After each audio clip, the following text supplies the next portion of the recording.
Hello, this is a lecture which is going to kind of take a big picture view of things we've covered in the course. It's intended to lead you into a place where, to give you some background that might be helpful if you choose to do, excuse me,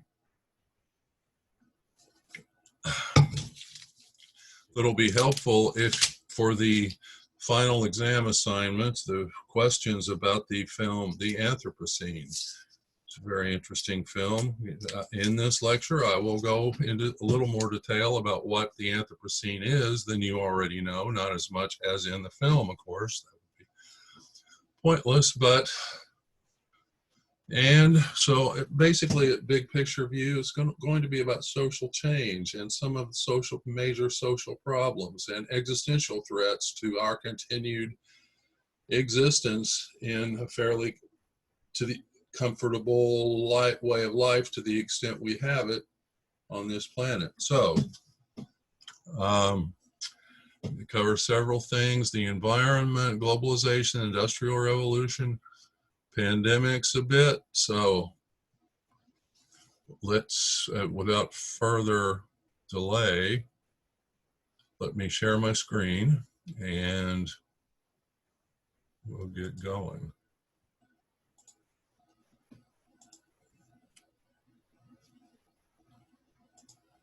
Okay.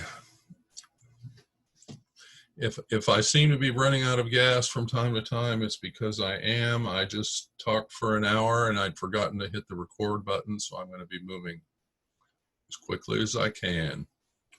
Decorations here that illustrate some of the themes we're going to be discussing. This is a petrochemical plant in Houston, rendering of an early human. Yes, we're going that far back. An image from the Industrial Revolution. A reflection of globalization, a container ship carrying containers that can be dropped onto rail cars or the backs of trucks and hauled across around the United States. In this case, that appears to be the Golden Gate Bridge. A scene from the pandemic, social distancing, almost, not quite 6 feet, masks, climate change, the temperature increase, global warming, often called, petrochemical plant in the Houston area reflecting air pollution. And one aspect of climate change is the increasing likelihood of fires and hurricanes. This is seen from the bushfire in Australia last year with a koala trying to escape the flames. So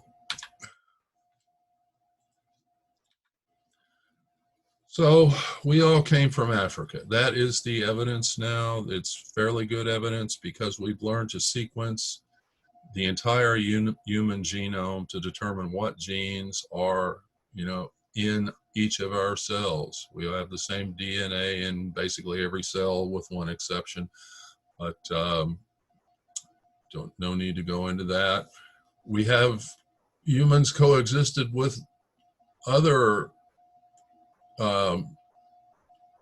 hominids, they're called, I believe, that were not members of our species, but with which we were able to successfully interbreed at some point. The Neanderthals, the Denisovans, Homo erectus was out there too. I don't know that there's any evidence for DNA from Homo erectus in the current human genome, but for Neanderthal and Denisovans, yes, we do. Unless you're from sub-Saharan Africa and have always stayed there, your family's always been there, you have a certain amount of Neanderthal and Denisovan DNA. Now, these are human-like creatures.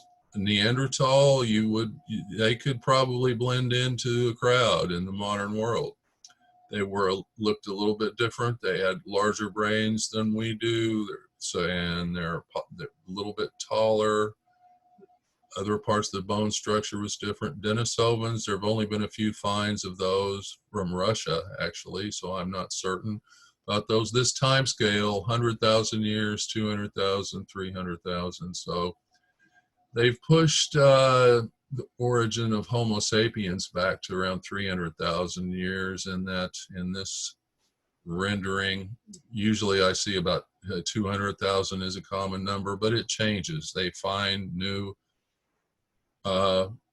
fossils of our ancestors, and they're able to sequence them genetically and get more precise information. So this is our family tree. It, based upon current thinking, it diverged from another hominid called Homo heidelbergensis around 500,000 years ago. Homo sapiens, these are extinct. Probably we killed and ate them. Definitely, you know, they were in Europe and most of the world before we got there, and there aren't any there now, except what remains in our DNA. So now, I mentioned genetics being the basis of this story. You don't have to accept the evolutionary theory really for most of this lecture, but I'm going to present it a little bit of that idea, of those ideas. Anyway, so if you take a, where is it here? Just a moment. There we go. If you take a genetic test from 23andMe or some other companies, you're going to get a number for the percent of Neanderthal and Denisovan DNA in your genome, in your genetic makeup. This National Geographic project, Geno 2.0, they go a bit deeper. Now, one thing they do, they provide tests for free in areas of the world where people simply can't afford to pay what someone like 23andMe wants, or maybe hadn't even considered it, so they can get a larger database. So they'll have slightly different results for some things than 23andMe does. So, for instance, in my case, it tells me I have 2.2% of my DNA comes from Neanderthals, 2.6% from Denisovans. So collectively, that's over 5%. A little bit more than average in each case.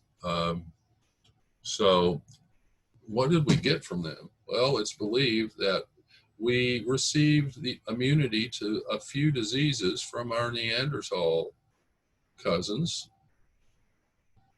Probably also we received a predisposition to become addicted to tobacco and to depression from them. Although that's, you know, there's data to indicate that. It, of course, may not be the case. A lot of these numbers change quickly when there's a new find and new analysis is done. National Geographic gives you the deep ancestry as well, the wanderings of your maternal and paternal line. Now they can separate them because they look at the Y chromosome. If you're male, they look at your Y chromosome to determine your father's line, because you always get your Y from your father. Your mother is 2 X chromosomes. So, and for the maternal line, they use something called mitochondrial DNA, which is a part of the cell, but it's passed on from mother to child. So, and it basically does not change very much. All these DNA will change over time at a given rate due to mutation. Most mutations are not harmful to the organism. These mutations can be caused by chemicals, but a common source is radiation from space, cosmic rays, particles zipping through the atmosphere. It hits this tiny, delicate DNA in a cell, and if it's a cell that is going to give rise to a sperm or an egg cell, it's going to change the DNA, the genetic code for that organism. And if it hasn't damaged a critical part of the genetic code, and most of our genetics, the length of DNA does not seem to do a lot, it can be harmed, no big deal, that will be passed on to the offspring. And that becomes a marker of a change. So that person goes somewhere else and they're carrying this unique marker, which they pass on to their offspring. So you can trace movements around the earth by looking at the markers in one's DNA. So for instance, this is my maternal line from the mitochondrial DNA. Let me zoom down here so we can see this whole thing. All right. All right, location of that mutation, East Africa, about 67,000 years ago. There's some more motion up into Asia and Turkey. More, spreading further out. 55,000 years ago, 41,000 years ago, this mutation in West Asia, look, Anatolia, Persia as well. Again, this is my mother's side, 28,000 years ago into Europe, but still the origin of the marker is West Asia. And this one, another one from West Asia. Taking a look at my father's side, my father's wanderings. I don't know why it's not letting me. All right, here we go. Got more branching here. 100,000 years old, location of origin Africa. Now I've taken the 23andMe test, and they do show trace, in your heritage. You see the commercials, they can say what village in Italy you came from. That's not necessarily true. You're going to need some more information than they give you for that, generally. But primarily I end up Northern European, English, German, that sort of thing. But also there's a trace of North African and Sub-Saharan African there. So there's still, I suspect that may have come from my father's side, because my sister does not have these traces. And looking at the wanderings for my father's side, it did not generally stayed fairly close to Africa for quite some time. It's believed humans left Africa to populate the rest of the world maybe 100,000 years ago. There may have been more than one wave. Now I mentioned, you have Denisovan, you may not have Denisovan or Neanderthal DNA if you're from Sub-Saharan Africa and you stayed there. There's some evidence that that's not the case, that some Africans who'd been in Europe or Asia and had some limited interbreeding with these groups went back to Africa. So it can be found occasionally. So I take that back. But again, moving on, 40,000, still Africa. So it looks like leaving Africa by 23,000 years ago, but not necessarily. So not much motion. This is near, these things indicate your classification based upon the markers in the Y chromosome in this case. And again, the location of origin of the mutation, this mutation that puts me on this branch from Anatolia or West Anatolia is Turkey. So that's that. Back to the, all right, so tools, early technology, points made of flint or something like that, hence the term Stone Age. The tools are made of stone. Paleolithic, Old Stone Age. Lithos is related to the Greek for rock.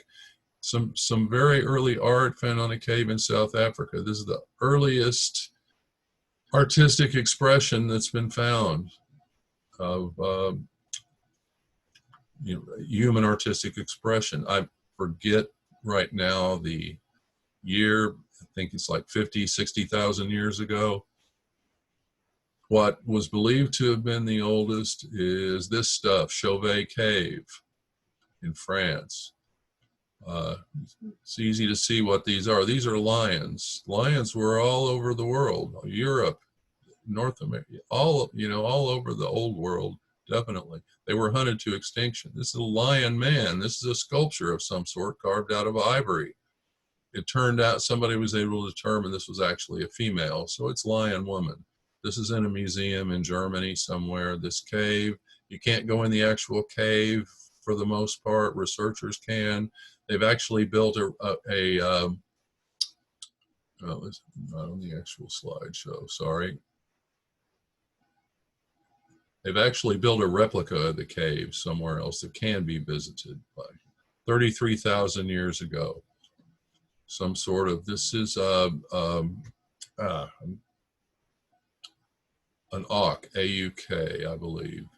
It's, you saw Beasts of the Southern Wild film a while back, you know what that is. Auroch, A-U-R-O-C-H. Cattle are derived from aurochs. It's a different species. They were bred. The last aurochs died out died in a zoo about 200 years ago. Horses, and then people just leaving their handprints for us from 33,000 years ago. Hunting and gathering societies were the first kind of social formation that exists as far as we know. They're small groups, live by hunting, wild game, or fishing, collecting edible plants, fruits, nuts, berries in a small area, or may have been nomadic at one point. They had a pretty simple social structure. Inequality was low. There was really no basis for it. People were ranked by age and gender. Agrarian societies evolved when people learned that you could take seeds that you might have eaten and put them in the earth and you'd get a plant, like the one the seeds came from that you found. Probably women discovered this because women tended not to go out on the hunt. They were responsible for childcare because they were the only ones that could breastfeed the children, for one thing. And they also worked with food and maybe collecting nuts and berries right around the immediate camp, and were most likely to have perhaps spilled some seed and seen this plant emerge from the seed. These early agrarian societies emerged around 12,000 BCE. That means 14,000 years ago. There are still many of them. The first ones evolved just in undeveloped areas, farmland. There weren't any towns or cities, and they grew food. You might have some sort of a chief who might have gotten control of the surplus food that was grown and could use that to reward people to pay soldiers or people who made things. So you started to see a simple class system form. Here's some photos of exemplifying those three things: hunting, gathering, early agriculture, some more hunting, gathering, and pastoralism, which is herding domesticated animals. You might follow them on their natural migrations, or you might drive them from place to place. But you're dependent upon these animals, on goats, lambs, cattle, some caribou in the far north. These were, you had a high degree of inequality as far as we can tell, although there was a simple class structure, again with chiefs or warrior kings, and then there was everyone else. Probably most adult males were expected to fight, to engage in warfare when necessary. You didn't have a specific military class. Traditional societies are the ones we kind of think of as when we think of early civilizations. These are, for instance, those that developed on the Nile River in Egypt, the Indus River Valley, the Yellow River in China, and most iconically, perhaps, those that developed in what is now Iraq. Mesopotamia means land between the rivers, between the Tigris and Euphrates rivers. So some of the earliest cities we know of developed in that area. Inequality took another leap forward because there was a larger surplus to be appropriated, and you could create an army, soldiers that you could send out who could go to war with other cities or groups and capture people to be enslaved, to work in the fields. Many people, there were more people who were not engaged in agriculture or were soldiers who made things, shoes, ceramics, bowls, and so forth. They made a lot of bowls. The existence of so many bowls of a very simple type that just appeared to be discarded has led James Scott, an archaeologist, to suggest these bowls were the rations given to people working the fields who were most likely slaves that were captured in some military conquest, because the diet you would have in one of these traditional societies based upon growing grain, for the most part, would be inferior to that you would have in a hunting and gathering group. Fewer vitamins, fewer diversity, and he believes people had to be forced to make this transition to a settled agricultural lifestyle. Um, I I can definitely see his point. Trade became more common. Money in the form of coins is produced. Originally, coins were used to pay soldiers who would then buy things they needed when they were sent to the frontier. Why would the people want these coins, these little things that maybe they were shiny and pretty, but most importantly, they learned they had to pay taxes to the state. This was a new development subsidy, and so they sent the coins back in the form of taxes. One of the most important changes was the development of a writing system. People had been speaking probably since 50,000 years ago, based upon some evidence from Neanderthal burials that suggest they had a symbolic culture of some sort. And if they had beliefs about the afterlife, which these burials suggest, they were probably discussing it, so they were talking. They had no written language, so we don't know that for sure. But obviously speaking precedes that. So writing systems developed, and you had a class of priests or scholars who kept track of economic transactions and whatnot, but also documented knowledge about technology, how to do things, how to make things, the history of the group as time went forward, what people could remember. It no longer had to be transmitted orally from one person to another. It could be written down.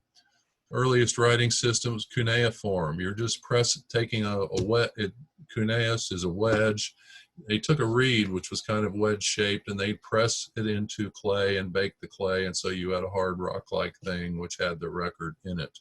And because it's a piece of rock, they've survived from 3,300 BCE, for instance, 5,000 years old.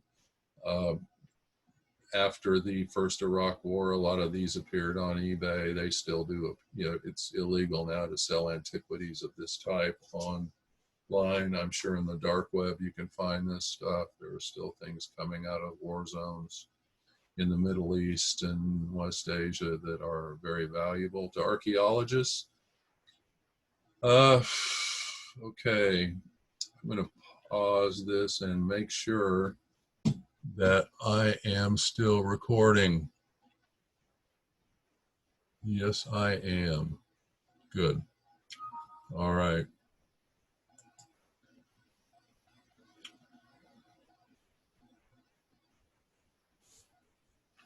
Okay, moving forward. Okay. The first alphabet that was developed probably by the Phoenicians, who were traders. They lived around the rim of the Mediterranean Sea. They didn't go too far inland. They were a thalassocracy, a sea-based society. They had colonies throughout the Mediterranean region, and they developed this alphabet. Now, in the case of cuneiform, each of those symbols stood for a particular concept or thing. The alphabet, you have the marks stand for sounds. These sounds correspond to the sound of speech. So Phoenician alphabets were borrowed by the Greeks. This is probably an alphabet, but it's never been deciphered. It comes from Crete, which is an island north of Greece in the Mediterranean. It's believed that either some Greeks from Mycenae conquered Crete or vice versa, but in any case, around 1400 BCE, you get Linear B.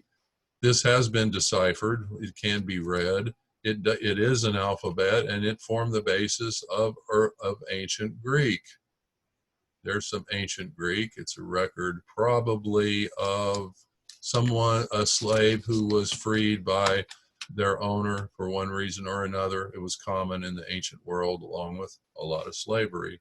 They would go to this city, Delphi, a holy site for the Greeks. The Greek god Apollo he lived there 9 months of the year, supposedly, and he had a spokesperson, the oracle of Apollo, the Pythia, who would inhale some strange substances and make very cryptic pronouncements as answers to questions which were brought to her by the rich and powerful of the ancient world. So sort of like the Vatican of the ancient world in many ways. It was when Christianity became dominant in Rome, they shut it all down, but for a couple thousand years, it was tremendously important. Well, let me say 1,500 years to be on the safe side. It might not, I better stick with 1,000 years. Let's do that. Okay. And Latin is just really a form of Greek. And the Latin alphabet is the basis for most of the alphabets in languages existing today, not all. Okay, so these societies I refer to as civilization, you had, some of the key elements that people ascribe to whatever civilization is. You have agricultural production, life in cities, trade, and a writing system. So inequality was high. Again, you had a king of some sort, or however called, supported by priests and advisors, and the authority the king has to issue orders. And the reason people think that authority is legitimate is because it's always been that way. They don't have written constitutions. So, and if you disagree, there's an army to enforce the king's decrees. The Industrial Revolution, this emerged in England between 1760 to 1840, spread throughout Europe and much of the rest of the world. These are some images from the Industrial Revolution. Factories powered by coal. Often you'd have a steam engine using coal, which was connected somewhere to a building, and every single machine in this building was connected by some mechanism to this central driving wheel. You didn't have electricity. You didn't plug the machines in. Child labor was very common.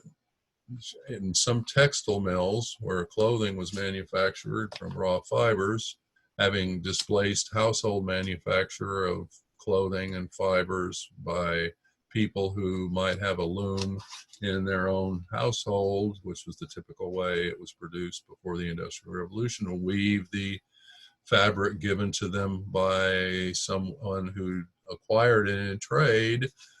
You don't have that anymore. The home weavers became extinct. If you wanted to survive and you didn't have land to grow food on, which many people had been growing land on food, lost the land, the enclosure movement. Wealthy landowners put up hedges to seal in sheep for wool, which also became made into fabrics and exported. I think it was Daniel Defoe who wrote Robinson Crusoe, could have been someone else, said that in England, sheep eat men because people lost their ability to grow food so that sheep could graze. Okay, so this was the period of early capitalism. People had to move to large crowded cities and sell their labor to a capitalist, what Marx called the bourgeoisie.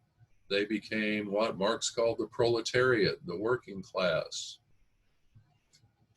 So the Industrial Revolution the first Industrial Revolution was really ended maybe 1840 to 1880, but there was a second Industrial Revolution when electricity became available in the late 19th, early 20th century. And that led to additional changes. Second Industrial Revolution, you can say it ended with the development of computers. Then we had the digital revolution of sorts. If you want to divide history and time up that way, it's not necessary. People divide it up many different ways. So again, Industrial Revolution merged in England. Why? Well, England had a lot of coal. They also had a man named James Watt that invented a steam engine originally for pumping water out of mines, but it was adapted to running the machinery in factories, and later they dropped it onto some steel and with wheels, and you had the railroad. People could travel faster than they had been able to ever before. Up until then, you couldn't get anywhere faster than a horse could carry you. This was a big change for them. Later, you saw the development of the telegraph to connect different parts of the world in real-time communication. Another reason, England had coal. They also, typically the factories though, were developed before this because they used water power. They'd just be located along a river. You can run the water through a wheel and it will turn your machinery. Also, you can ship things by water. That's cheaper than hiring a team of horses or oxen to haul things to market.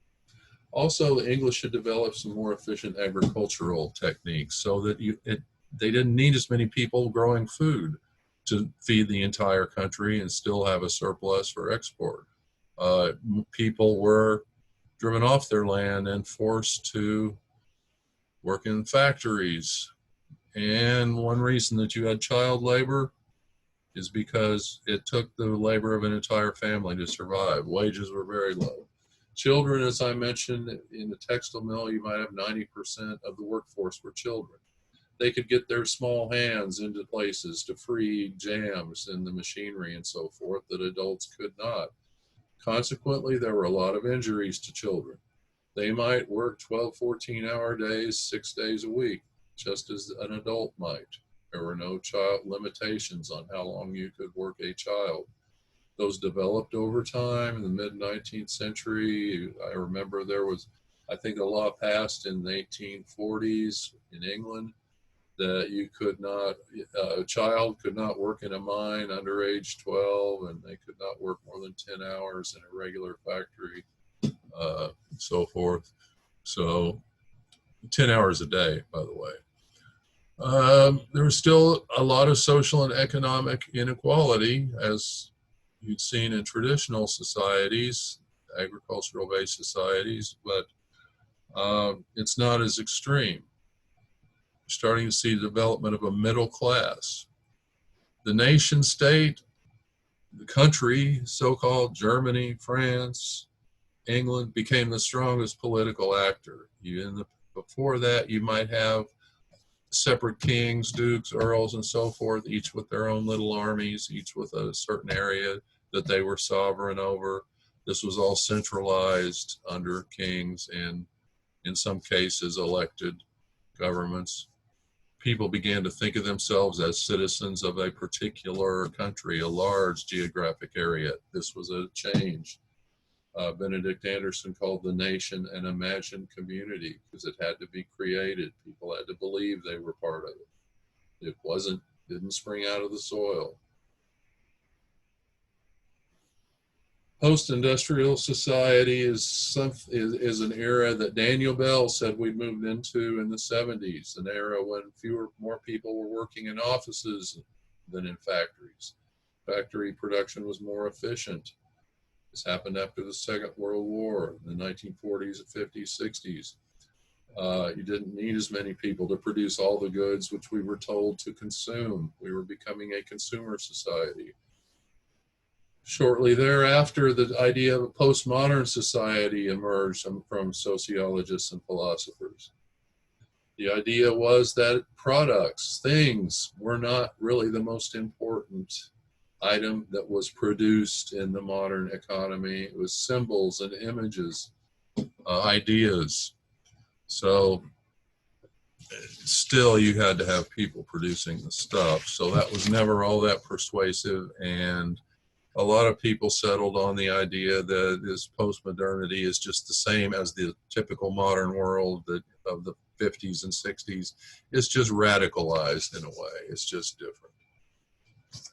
Now, I mentioned the digital revolution. Manuel Castells has been a theorist of that. He wrote a 3-volume, The Rise of the Network Society, or actually, that may not be quite the right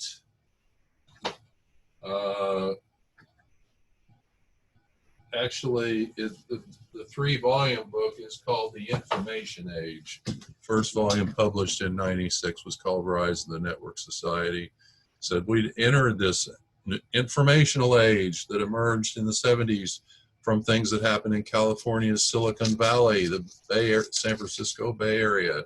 So the development of the internet and other computer technology, which continue. Now we have smartphones that allow us to communicate with anyone in the world that has one, to take classes online, to buy things online, something he called informationalism, using computer technology and the internet to not only organize production and distribution, but consumption. So in the Industrial Revolution, capitalism became the most common economic system in the world, short if you exclude the period when communism was embraced by a lot of people and was the system nominally so-called in Russia, still is in China, although China has a lot of capitalist elements. You find Cuba, North Korea, Vietnam with things that are closer to the communism that Marx had in mind, although nobody really got it right as far as Marx would have been concerned. So, but capitalism now in the network, the informational age, is the dominant economic form. What you see is the flow of money as information, not cash, but just information, debits and credits and computer networks. And in network society, you're applying knowledge and technology to create more advanced technology, not simply to increase economic output. In addition to the digital age, the information age, we're also in the global age, the era of globalization. George Ritzer's definition of globalization is as good as any, as he does mention, people can move more easily, goods particularly move more easily than people generally. Borders still exist, particularly to people, but there's more trade, fewer barriers to trade, but a lot of stuff you don't necessarily want to cross borders does, particularly disease, as we have seen right now, as we're experiencing disease. COVID-19 spread around the world. Probably it appears to have began in China, in the Wuhan area, at a live wildlife, they call a wet market. There are many types of exotic wildlife for sale, captured in the wild at some markets in China, that became a sign of social prominence and sophistication to eat a wide variety of wild game. They referred to it as the era of wild flavor. It was desirable to eat strange things, and you would get to see them in these markets in cages, confined tightly, stacked one on the other. Their poop and urine falling on the one below them and so forth, and people would go there to buy their food, and it's believed that an animal, probably a pangolin, which is a kind of scaled mammal, unusual creature, which is apparently, is eaten, but also its scales are used for some other ritual purpose. Pangolin may have been infected with the virus. The human ate the pangolin. The virus was able to get what it needed from human cells, so it began to spread through humans. Where did the pangolin get it? Probably from horseshoe bats. Horseshoe bats are reservoirs for a number of viruses, but they're not affected by it. That's why viruses can hide for a while and then come back, because they can hide in an organism that they don't kill. May not harm them at all. They may even help them. We have viruses in us all the time that we don't know, because they are doing something for themselves that doesn't harm us. So anyway, globalization, Ritzer said, is the main driver of social change right now. Globalization is not that new. The ancient Romans traded with ancient China through intermediaries. The Silk Road was a trade route from China, which reached into the Middle East, and from there, goods could be taken by road uh, all over Europe. So that was Chinese silk was worn by ancient Roman emperors. It was a scandal at the time, but nevertheless, they could get it and they used it. So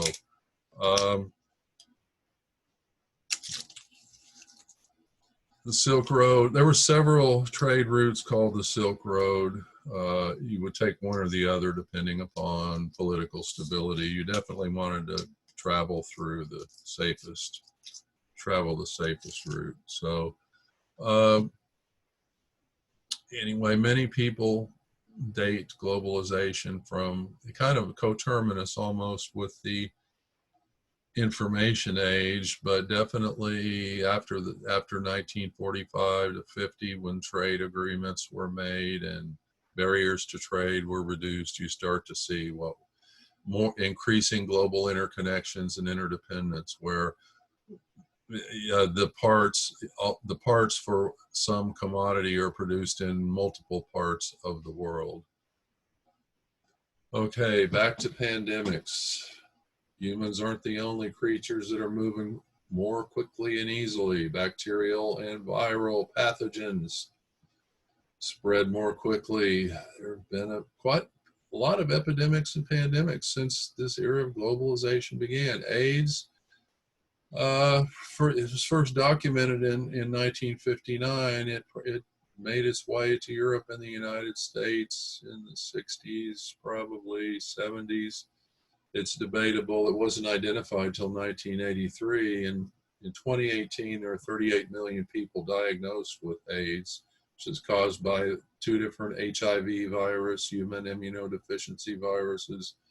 There have been almost 1 million deaths from AIDS in that period. So there are some treatments that will extend your life for a good long while. In the beginning, there was nothing, and it was very deadly. So SARS-CoV-1, the first coronavirus pandemic, also called, well, I forget it had a name now. 8,000 cases in 2003. MERS, Middle Eastern Respiratory Syndrome, emerged in 2012. It's also caused by one of these coronaviruses, which has caused that because it has these spiky things on its the outside of the virus, the protein coat. There's not much to a virus. There's debate as to whether you even want to call them alive. They're really just a little bit of DNA wrapped in some protein. Some have called them trouble wrapped in protein. It definitely fits. SARS-CoV-2. SARS means sudden acute respiratory syndrome. CoV is coronavirus 2, the second version that has been identified. That's the current pandemic. As of May 1, about 236,000 people had died globally. And I believe it's over 1 million, well over 1 million cases. Could be near 3 million now.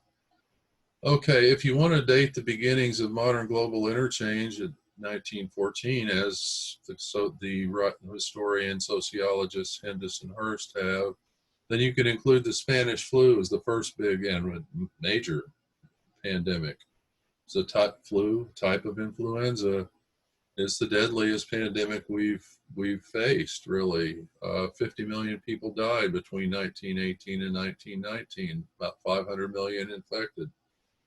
So it could still reemerge. It's been seen before. I believe swine flu was related to the Spanish flu, but could be wrong.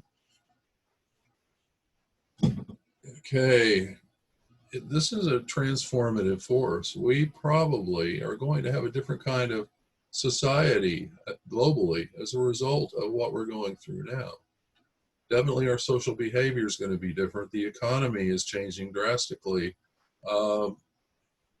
Educational systems are likely to change a lot. So many colleges are going to go bankrupt.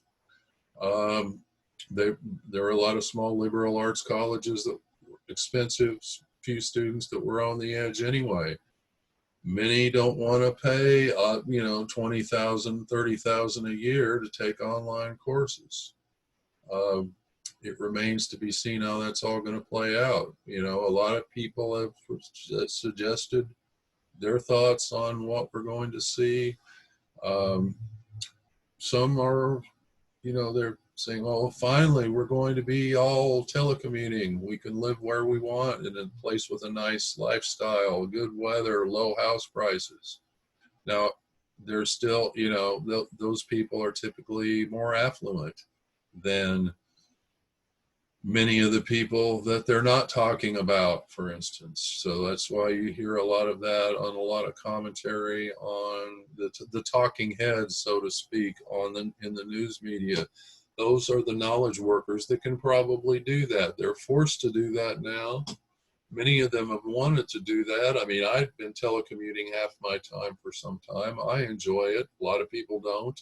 A lot of managers are concerned about it, that it may not be the best way to ensure productivity, but it may, if until we have a vaccine for this particular virus, we may be dealing with periods of lockdown and remote working. So that could be a year to 2 years, really. So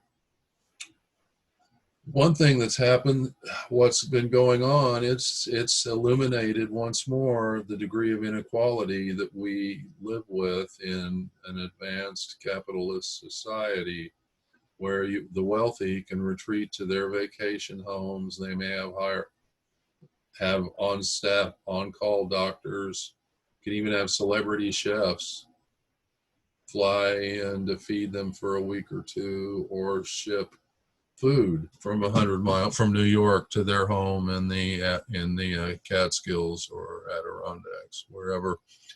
The knowledge workers, again, more middle class, upper middle class, they can work from home. But lower paid service workers, people in grocery stores, delivery people, they're at high risk for infection, and they're not well paid. And in any scenario where we move to remote working, that's still not going to work for them. So there's still this utopia of working from home wherever you want to live. It does not extend to the majority of people, probably. A lot of small business people are not going to be that after this is over. Many of the restaurants that have closed aren't going to come back right away, if at all. So anyway, the gig economy, that was considered to be such a great way to live. No boss, work your own hours. By that I mean Uber, TaskRabbit, Mechanical Turks, all these things that did not involve working for at a regular job with a boss or with benefits. Um, the bloom is off that rose. Not many people are traveling, so Uber drivers are hurting. Delivery, unless you work for Amazon or a food delivery service or something like that, you may be having some issues. Airbnb, all that, they're not making much money. Anyone investing in buying property just to live off Airbnb rentals is going to be in trouble. Financial Times reported that they've been tracking. Financial Times is a British publication that covers the global economy intensively, and I read it as often as I can. And they've been making estimates of how many lost hours of work have been due, which means lost money for most workers. The most recent estimate from a couple days ago, 1.6 billion workers in the informal, which includes Etsy, for instance, anything that's not done in the context of a contract working for a boss. Informal economy can even, you're talking about cartels, criminal activity, I think. But the gig economy as well, 1.6 billion workers are at risk of what they call massive economic damage in the near and long term. This was from a International Labor Organization, part of the United Nations study. And a lot of people talk about the collapse of globalization, the end of it. Supply chains have broken down in some ways. In many cases, though, it's within a country. For instance, the shortage of meat in the United States. We produce the meat.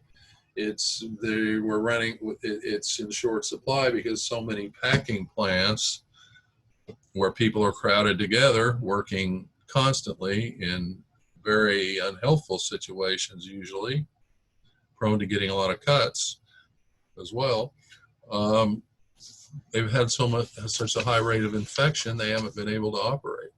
So anyway, things are changing, probably in the short run, not for the better. It's going to be different. Okay. Also, many historical changes, socio-historical transformations have been related to encounters with disease. The war between Athens and Sparta, Peloponnesian War, was some sort of a plague which swept Athens, was a factor in Athens' loss to the Spartans and the shift of the whole power dynamic of the Mediterranean area. The plague, the so-called Black Death, caused by a bacterium, Yersinia pestis, which basically it lives in burrowing rodents of various sorts, not necessarily rats, but the burrowing rodents will get fleas, and the fleas carry the bacteria to a carrier, like a rat, for instance. The rat's really just a transportation for the flea. It's the flea that would bite a human and give the human the bubonic or pneumonic plague. Really, the first big case of that we know of was the plague of Justinian in the 6th century, 562, I think. Justinian was a Roman emperor. And it would disappear and reappear until the early 20th century. The last big case of plague we saw, this sort of plague caused by this bug, was in China in the early part of the 20th century. It was particularly devastating to Europe in the 14th century. It's been estimated a third of the population of Europe died. That is, nobody's sure where that number came from, but they do know that some whole towns and cities were totally wiped out during this period. So plague was used as part of germ warfare. Often, warfare involved laying siege to a city that was protected by walls. Having walls was one of the things which made a city a city. There were cases where the army outside the city, besieging the city, they're doing what they can to tunnel underneath or knock the walls in, whatever. If, for instance, suddenly they discovered they had people, their own soldiers, dying of plague, they might find ways to hurl them over the walls into the cities to weaken them. Sometimes it would just be the head of a person. Sometimes it would come the other direction. Give plague to your enemy. So, and the plague bacterium is still around. I mentioned it's in burrowing rodents of one sort or another. There's a variety of them, but probably one of the sources, one of the areas where it spread to Europe from was in Central Asia in the vast steppes. But it appears that people who lived in those regions had cultural practices that made it highly unlikely that they were going to directly contact any of the carriers of plague.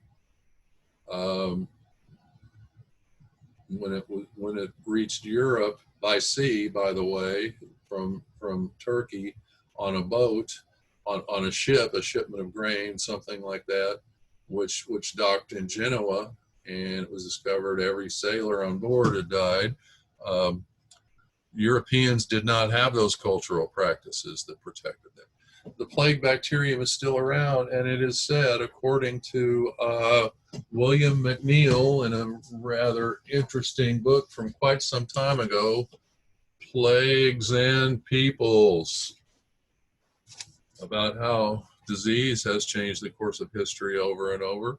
That ranchers in the American West in the 20th century, if they wanted to get rid of prairie dog colonies, which are little gopher-like things that live underground, they might find an animal that had plague, had died of plague, and drop it in the prairie dog hole or leave it around there, and it would kill all of the prairie dogs. So you can imagine that, ranchers taking plague around too. So probably one of the best known cases of how the spread of disease has changed the course of history is the Spanish or European conquest of the Western Hemisphere, the Americas, North and South America. An example, Cortez invaded Mexico in 1519, made it to Tenochtitlan, which is modern Mexico City. Encountered Moctezuma, the leader of the Aztec culture, very highly developed culture, very powerful, a lot of warriors. He wasn't really welcome. They were driven off. They weren't all killed, though. The Aztecs probably planned to go after them at some point and eliminate them as a threat. But the Spanish troops brought with them diseases that the Aztecs had never been exposed to, but the Spanish had been living with: tuberculosis, smallpox, influenza, and several others. And immediately, an epidemic, it spread like wildfire through the city. It weakened them so badly that they could never make it out to have a rematch with the Spanish, who had allied themselves with Mayans and some other groups that were angry with the Aztecs. So they were able to return and defeat a greatly weakened Aztec state. 50 years after that conquest, 90% of the people that had been, 90% of the population level, let me put it that way, there were 30 million people in Mexico as a whole when Cortez invaded. 50 years later, there were 3 million, a drop of 90%. And you see the same thing happening throughout the Western Hemisphere at different times and places and different players involved. Okay, I think I'm going to pause the recording here, and we'll be back for part 2 later.